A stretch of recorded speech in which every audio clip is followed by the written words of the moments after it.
With the recent release of Dune Part 2, Denis Villeneuve has been the talk of the town amongst moviegoers and general audiences, so I figured there's no better time than now to take a look back at his filmography and rank everything from worst to best. At this point, he's grown into one of the few auteurs who can sell seats with his name alone. I've been a fan of Villeneuve's for many years now. He helped shape my passion for this medium throughout the 2010s as I watched his career blossom into what it is today. It's fascinating to see how his resume has evolved from his small independent beginnings in Quebec to now the grand Hollywood epics that have been pushing the envelope of cinema. As is the case with any ranking of a filmography, it wasn't exactly easy compiling this list, having to put certain films above others, so just know that in the future the order could certainly change, especially when I revisit some of these titles, and of course, this is entirely my own opinion,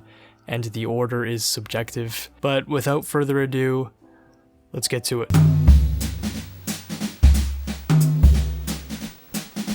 Yes, Polytechnic is my least favorite film of his. Now, I don't think this is a bad film by any means, but my biggest gripe with Polytechnic is its inability to justify its existence. The film is about a real school shooting that took place in Montreal, obviously very sensitive subject matter that I'm not entirely sure is depicted in a way that adds any interesting perspective apart from its existence possibly being informative. It may be the case that many have learned about this tragedy through the viewing of the film, which is maybe the best argument in its favor, but ultimately this kinda ends up bordering on sensationalism, which is not the ideal outcome for something of this nature. I think even Denis himself has stated that he would have done things differently looking back on this film. From a technical standpoint, it's quite effective with great performances, cinematography, and evocative suspense, so the viewing experience isn't entirely ruined. Still, as some have stated in the past, this one leaves a bit of a bad taste in my mouth with not much to chew on.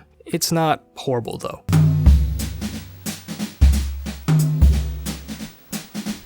August 32nd on Earth just so happens to be the first solo directorial effort from Villeneuve, and this one is pretty solid. The film is a clear homage to the French New Wave filmmakers like Godard and Truffaut, which, depending on who you ask, is either a really good thing or a really bad thing. It doesn't really dare to push far enough to reach the heights of, say, something like Pierrot Le Fou or other films of the same vein, but it has a similar DNA, which makes for an enjoyable watch. It's essentially this mildly quirky, disjointed film centered around a woman who survives a car accident and wants to have a baby with her best friend, the friend later insisting that the baby should be conceived in a desert.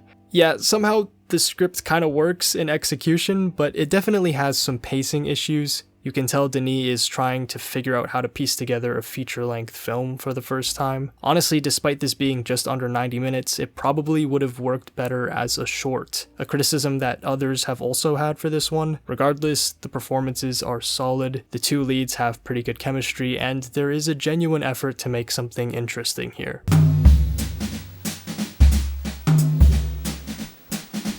Maelstrom is Villeneuve's second feature film, and it's kind of held back by some of the same flaws as August 32nd. It follows a woman involved in a hit-and-run accident, the subsequent crisis she faces because of it, and it also happens to be narrated by a fish. It's another instance of Villeneuve working against the grain, which works at times and occasionally misses the mark at others. There are similar pacing issues here, with the first two acts being somewhat lackluster, but I think it's ultimately saved by the last 30 minutes or so, tying things together neatly in a way that you might not expect. I think in this case Villeneuve was still trying to find his voice as a filmmaker, Maelstrom being sort of derivative of something like Kieslowski's Three Colors trilogy, feeling as though it could fit neatly into that saga. Once again, Denis doesn't rise to the level of his influences with this entry, but the absurdist surrealist elements add a nice touch to spice up the overall presentation of a film that could have turned out overly mundane otherwise. Maelstrom and August 32nd on Earth are the only two films of Denis that aren't adapted from something or co-written. Maybe writing original screenplays is a thing of the past for him, but I would be interested to see how he'd approach that endeavor nowadays. These two films are also surprisingly his most humorous. If you haven't done so, I think his early career is worth checking out to see how he's grown and where his talent originates from.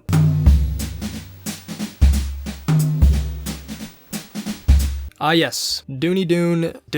Yeah, this one is a tough one for me, because on one hand it's a phenomenal visual realization of Herbert's novel, and on the other, it's an overly abridged version of the source material. I mentioned some of my thoughts on Dune Part 1 in my previous video, but I'll expand here. We were never gonna get an exact word-for-word, one-for-one adaptation of Dune because it's just not realistic. Many have stated that this book is unfilmable, but I think Denis proved for the most part that this is not the case. The casting is essentially perfect, the cinematography does justice to Herbert's descriptions, and it succinctly covers the first half of the Dune storyline. The main issue that I have with this film is the lack of compelling characters, and the absence of the foreboding essence that encompassed the first half of the book. There is a reason that many people find this film kinda boring or empty, and I think that's mainly due to these problems. I argued in my previous video that I thought Part 1 should have been longer, because it would have given the audience more time to become acclimated with these characters who are actually quite interesting. Really, every character here is underwritten, which results in an emotionally hollow experience for the viewer. I can't blame someone for not loving this film, but nevertheless, I've come to be more forgiving of it, and I can appreciate the strong passion that Denis has for the story. It just would have been nice to spend more time with Leto, Kynes,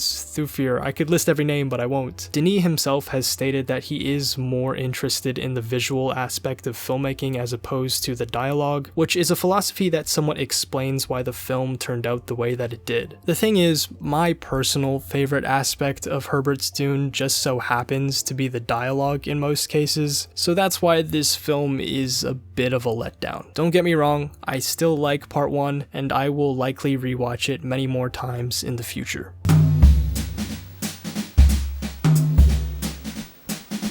From this point onward, I can say pretty confidently that I love every one of these films, so I am kind of splitting hairs when it comes to the rest of the ranking. Prisoners, if you don't know, is about two kids that go missing, each from a different family, and as you can imagine, the parents are quite distraught, especially Hugh Jackman. Also, Jake Gyllenhaal is in this, and he plays a detective. He's pretty good. This is probably Villeneuve's most accessible film. It's not doing anything super experimental, and it's evenly paced throughout. It's a thrilling watch that is definitely most effective on first viewing. The reason this one isn't higher on the list for me is because after revisiting it, I found it to be a bit less effective, being able to anticipate how it was going to unfold. Of course, that can be said for most films, but I find the ones that hinge on mystery tend to have this drawback the most. Prisoners has a dreary and dank atmosphere that alone remains pungent on rewatch, so there are still plenty of reasons to appreciate it regardless. In terms of performances, there is perhaps an underutilization of a talent like Viola Davis, but Jackman, Gyllenhaal, and Dano are all killing it in their respective roles. Overall, this is your ideal crime drama that you can double bill with something like Seven or Memories of Murder.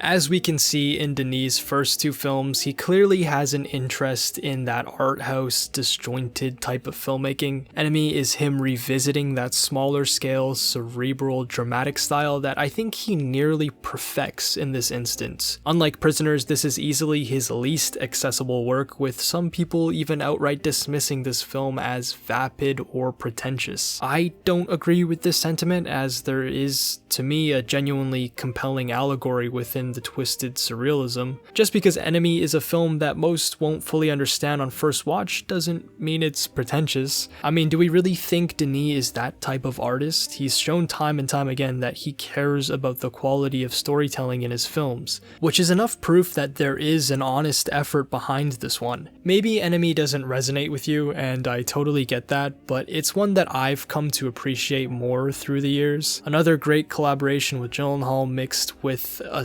sepia-graded Toronto skyline and spider metaphors, what's there not to love? I already have a video where I touch on this film that you can check out later, so I won't say too much more here.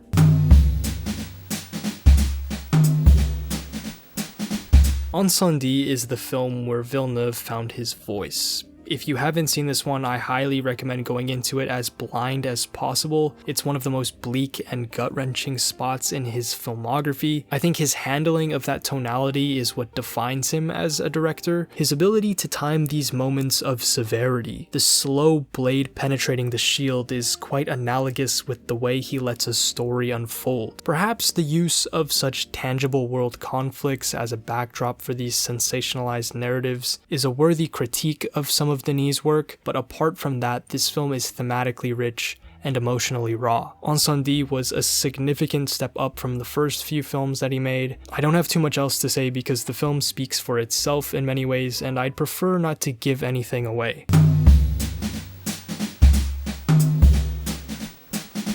Already got a review for this one, but I will say that after rewatching it, I was able to appreciate it even more. It was easier to see this adaptation in a vacuum as opposed to thinking too much about the omissions from the book. I think it's still missing some of the emotional punch to get it over the edge and fully resonate with me, but there's no doubt that this film will have real staying power as a sci-fi classic. If you want to hear my full opinion on this, just watch my last video linked in the description.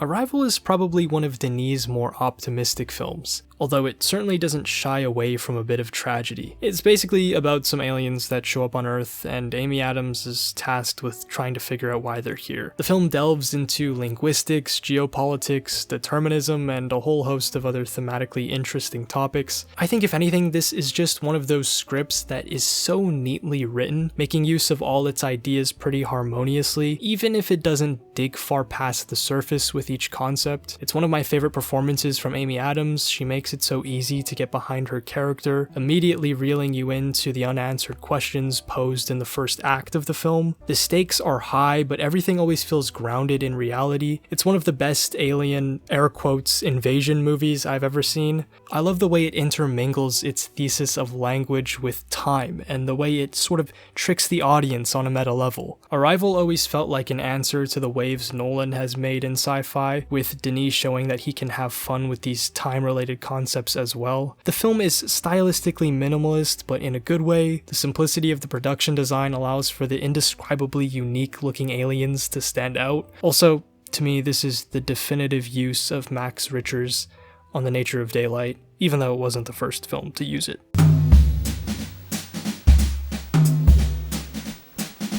I made a video about this film and Enemy, which will be linked in the description if you want a more thorough examination from me. Generally, I think this is one of Denis' masterpieces. It maintains its tension from beginning to end, virtually never letting up. This film has some of my favorite performances from his entire filmography, with Emily Blunt portraying this character constantly caught between morally challenging dilemmas, Benicio del Toro as this reserved but imposing force, and Josh Brolin as a sort of balance between them. I think in comparison to Incendie, it makes a better justification for its setting and has more philosophically enticing themes. I think the geopolitics here are more of a facilitator to tell an interesting story of cyclicality, violence, and control. It's definitely Taylor Sheridan's best screenplay. Deakins has always had a notably beautiful but never flashy way of shooting a film, and in this case, it's some of his most effective work as a cinematographer. Sicario also has a phenomenal score by Johan Johansson that Denis never overuses. Overall, it is one of the most well-directed works of the 2010s that really shows Denis' visual prowess and understanding of the language of filmmaking.